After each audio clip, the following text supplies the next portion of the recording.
Hello, Liverpool update time. So straight back in.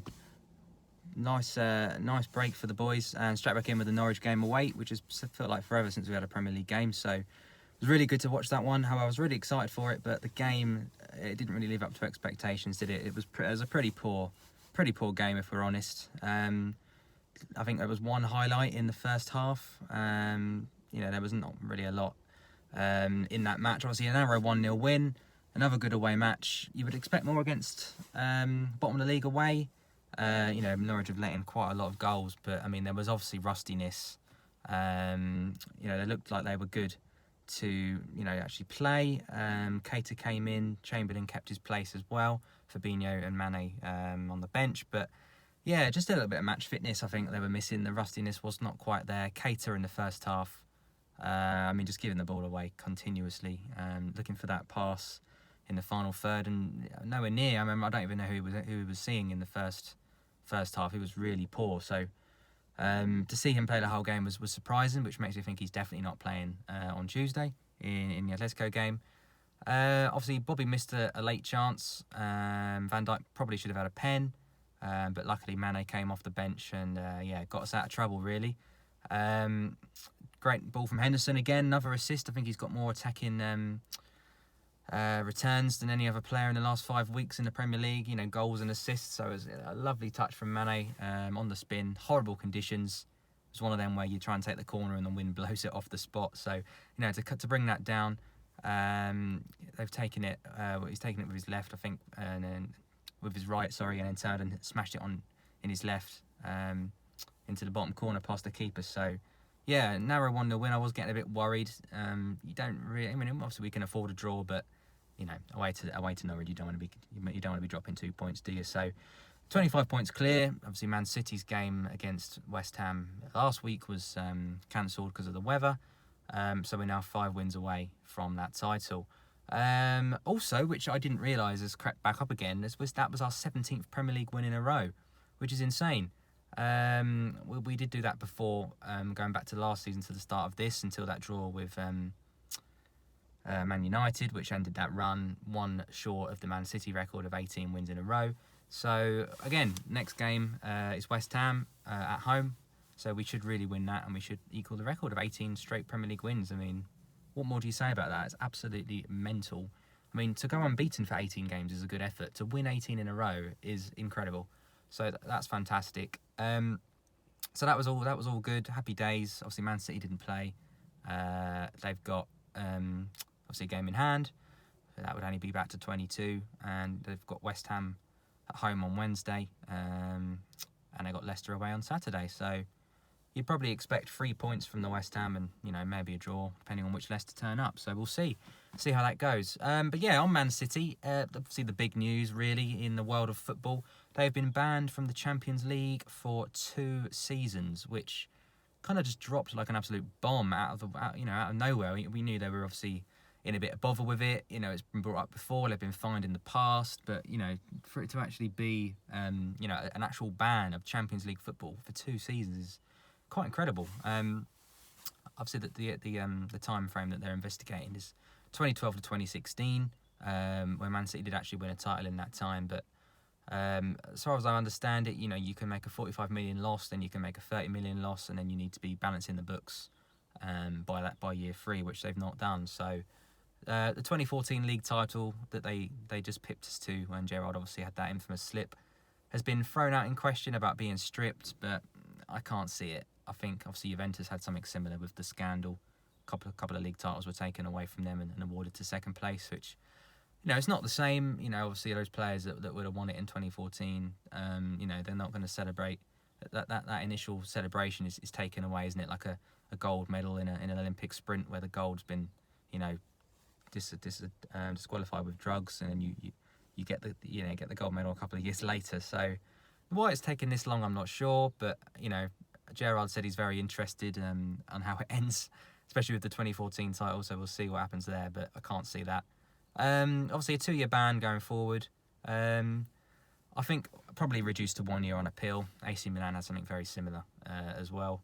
But yeah, a few people have come out today. Guardiola's come out, Sterling's come out and said they'll stick with the team, even if it is a 2-year ban, they're not going to leave, which, fair enough. But players like Kevin De Bruyne, who are 29, his time is now. And if he's not going to be playing in the Champions League after this season, until, knockout football, until at least, 2023, when he'll be, 31? I can't see it. I think he's going to be looking elsewhere in the summer. So some will leave, some will stay, depending on the age, depending on what money they're on, and depending on who's out there for them to go to. So, yeah, massive news. Will it affect them in the Premier League next season?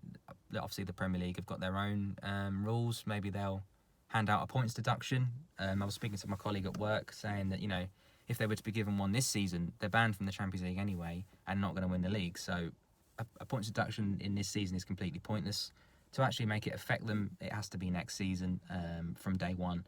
Maybe they start on -10, -20, which would be absolutely, crazy. I mean, my other team I follow, Luton Town, had something very similar for similar reasons. Obviously with money and administration. They were going down, I think, from the Championship, from League One, with, starting the season on -30 points, which, for a club that ruined them. But, Man City would quite easily get to 10 wins and obviously stay up as well. But, I think really football needs to make an example of Man City because, I understand that you've got the whole Roman Abramovich and all these super clubs have all spent money at some point, but going forward, if Man City's owner was to just leave, then what do Man City do? They've got players on ridiculous amounts of money, and they would just completely fold into the wilderness. So I completely understand where this refreshed kind of approach has come, where you spend what you earn and you break even. So obviously you've got the Etihad sponsorship is owned by the Man City owner, so he can almost financial dope, if you like. He can pay over the odds to sponsor his own team, and then they've got all this extra income. It's moving money around. It's it's very laundering kind of feel. So I can see why they're under investigation, and I can see why the ban has happened. Obviously Liverpool, we're cheating, or we're lucky with VAR. It just shows you how good we actually are. That we're making a net profit in transfers, and we're 22 points clear of a team that's spending money at will, with no restriction, not even paying attention to the rules. So it just makes me more proud of my club that we're doing it the right way, and we're still being successful, and are at this moment in time probably the team in Europe. So yeah, I'll leave that one there. I won't get too much into that, but yeah, watch this space on that one. I'm sure I'll be mentioning it in the future videos and see what happens there. But back to ourselves. Obviously, we've got some extra news away from the pitch. We've got the Anfield Road development, which has been announced. 61,000 seats it will take it to for the start of the 22-23 season. For me, that's still miles away. An extra 7k seats, general admission, and a bit of hospitality is not going to make any difference to the current problems we have with tickets. They need to double that. What they've done. Obviously, the Kenny stand needs doing, and the Kop needs redoing. So after those two, you'd hope would be around the 77,000 mark capacity-wise, which I think would then, give everybody else a chance of actually going to a game.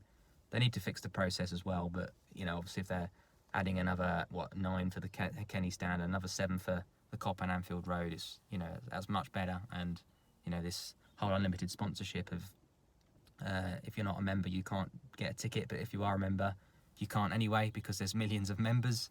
It's not good. So again, watch this space on this one. Anfield Road will be commencing shortly, I think. They've almost finished the Kirkby training centre, so I think that's the next one. So fair play to FSG. They're taking their time, but they're doing it properly, and they're getting getting there with the buildings, improving Anfield. So years we're going to build a stadium on Stanley Park, and it fell through. It didn't happen for this reason or that. So at least it's a steady progress, and hopefully we're standing here in 10 years' time with a nearly an 80,000 capacity stadium, which would be great. So yeah, the pictures look really good on that one. If you've not seen them, check them out. In terms of the players themselves, Salah's been in the news. I think the Egyptian Olympic team want to call him up as one of the overaged players. Primarily the Olympic Games is an under-23 tournament, but like we had with Team GB in 2012, I think the likes of Sturridge, I can't remember if it was Ryan Giggs, Bellamy, some people like that were called up as the overaged players. which starts in August, and he'd missed the whole pre-season. I think the first Premier League game of the season he would miss as well. So not ideal, especially when you think there's an African Nations again in January. So we're going to be without Salah for 7-8 games next season. Really replacements are needed, which has now started to come up in the news a bit more. Transfers, still we're miles away from the summer, but Chelsea have made an acquisition. They've signed Hakim Ziyech, so they're already on the scout. We've been linked with a few. Jadon Sancho's the main one, absolutely smashing it in Dortmund. Klopp's old team, so I think he could pull his get Sancho over the line if we wanted to do that. We've not really spent any money for a good year, and he'd cost about 100 million. But for a 19, 20-year-old English player, we know we need backup in that area. The likes of Shaqiri and Origi, Minamino, for me, are average. They're good players. They're not world beaters. Sancho is another Salah, another Mane to rotate. Because, we've been really lucky. Salah and Mane, if they have been injured, haven't really missed many big games. Obviously, the Champions League final in 2018 aside, when Salah went off injured, but they've not really had an injury that's ruled them out of a couple of months in the league. So that's going to happen at some point. So we're going to need a Jadon Sancho to rotate. And a lot of people will say, Sancho won't sit on the bench. Well, he's going to have to, isn't he? You stay at Dortmund and win nothing. Let's be honest, they're not going to win the league or the Champions League over there anytime soon. Or you join a super club and you like Man City, you rotate. You're not going to play every game, but you're going to play the majority. So I think that's one that I would really, really like to see, especially with the age, and the philosophy is very similar to what we go for. Coutinho's been linked as well back. I think he's 27, 28. Bayern have not taken up the option to sign him on a permanent deal. 110 million, I think, was the they had the option to make that permanent. Again, I'd take him back. Happily, he's a quality player, in his prime again. And if it was getting around that 80, 90 million mark, then yeah, I don't see why not, to be honest. Something we do miss still. He can play in the front three on the left, cutting in on his right. Scores some absolute scorchers, and he can play in that midfield three or in a 4-2-3-1 as the number 10 as well. So that would be a good option, because we've not really got a number 10. Happily have him back as well, but it's going to be one of those two. If any, I can't see us getting a Coutinho and a Sancho. We're never going to go and spend 200 million unless we have a big old clear out in the summer. And we're not really one to sell players. We tend to keep them, and if we don't want them anymore, we let the contract expire and off they go. So yeah, the other two, Timo Werner was again linked with us, obviously a striker from Red Bull, German. Again, an area we could be better in, when Firmino's not playing. Salah and Mane have played through the middle at times, better on the wing. Origi has come in and done a great job. Love Divock Origi, but over a season, if he was to have, say Firmino was out for 10 games and Origi was our only option up front, we're a weaker side. If you've got a Timo Werner in there, it's no different. So again, I'd happily have him, doing really well for Red Bull this season. And Havertz is the other one I think I've mentioned in the past, still linked, only 20 years old. Not sure if he's quite ready yet, but definitely one for the future on that one. I'm sure we'll be sitting here in a year or two thinking, blimey, why didn't we snap him up when we had the chance? A bit like the De Ligt one. One of my really first videos, I mentioned him being an option, but obviously 2-3 years later, he's one of the best players, one of the best defenders, sort-out defenders in the world. So that was it on transfers. Quickly, just going to do I know we're getting on for time. A quick preview. Champions League is back this week. Love the Champions League. It's a weird one, isn't it? The Premier League, we've waited for so long, and now it's almost an anticlimax because we know it's coming. It's just a matter of when. So there's not really an explosion of celebration. It's just a gradual acceptance that we've done it. Whereas the Champions League is, it's on a coin toss, isn't it? You don't know you've won unless you have an absolutely unbelievable leg where you're 5-6-0 up in the first leg. The Barcelona game has showed you're never through until the last minute. If you're 3-0 up, you still could go. So it's a lot more tense watching the Champions League. The best of the best against the best. And yeah, we've got Atletico Madrid on Tuesday away at the Wanda Metropolitano, which obviously we won the Champions League in the summer. So happy memories of that pitch. I think it's going to be the usual 11. I did think it would be the usual 11 on Saturday against Norwich, but say Keita and Chamberlain. Keita came in and Chamberlain kept his place. But yeah, I mean, it's going to be Ali, Trent, Robbo, Van Dijk and Gomez in the back five.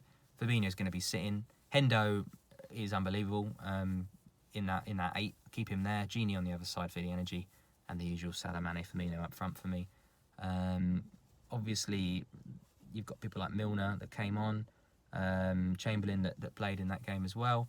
So they might feature at some point, but I think that's going to be the starting 11. Quick one on Atletico Madrid themselves. 10 draws in the Liga this season, miles away from the top 2. Getafe above them in the league. They're an average team. You know, when they had the likes of Griezmann and they got to 2 finals in 3 years, Champions League, that is, you know, they're a top side. Still got Diego Simeone. They've still got Oblak, Koke, Saul Niguez. But overall, you know, if you compare the teams side by side, we are by far the superior team. So we'll be good. You know, if we can get out there without conceding a goal and nicking an away goal, something like that, even a 0-0 is not the end of the world. It would be good to get an away goal just because you're always leaving yourself open if you don't for them to score, and you need to outscore them on the night in the second leg. So, yeah, 1-1 or a 1-0 win, 2-2. I mean, even a 2-1 loss wouldn't be the end of the world because we'd only need to win 1-0 at home in the second leg. So, really looking forward to that one. And then the game after that is West Ham on the Monday night at home, which is game 27, which could leave us with 4 wins needed. So that's it from me. Bring on Atletico Madrid game, and I'll see you soon.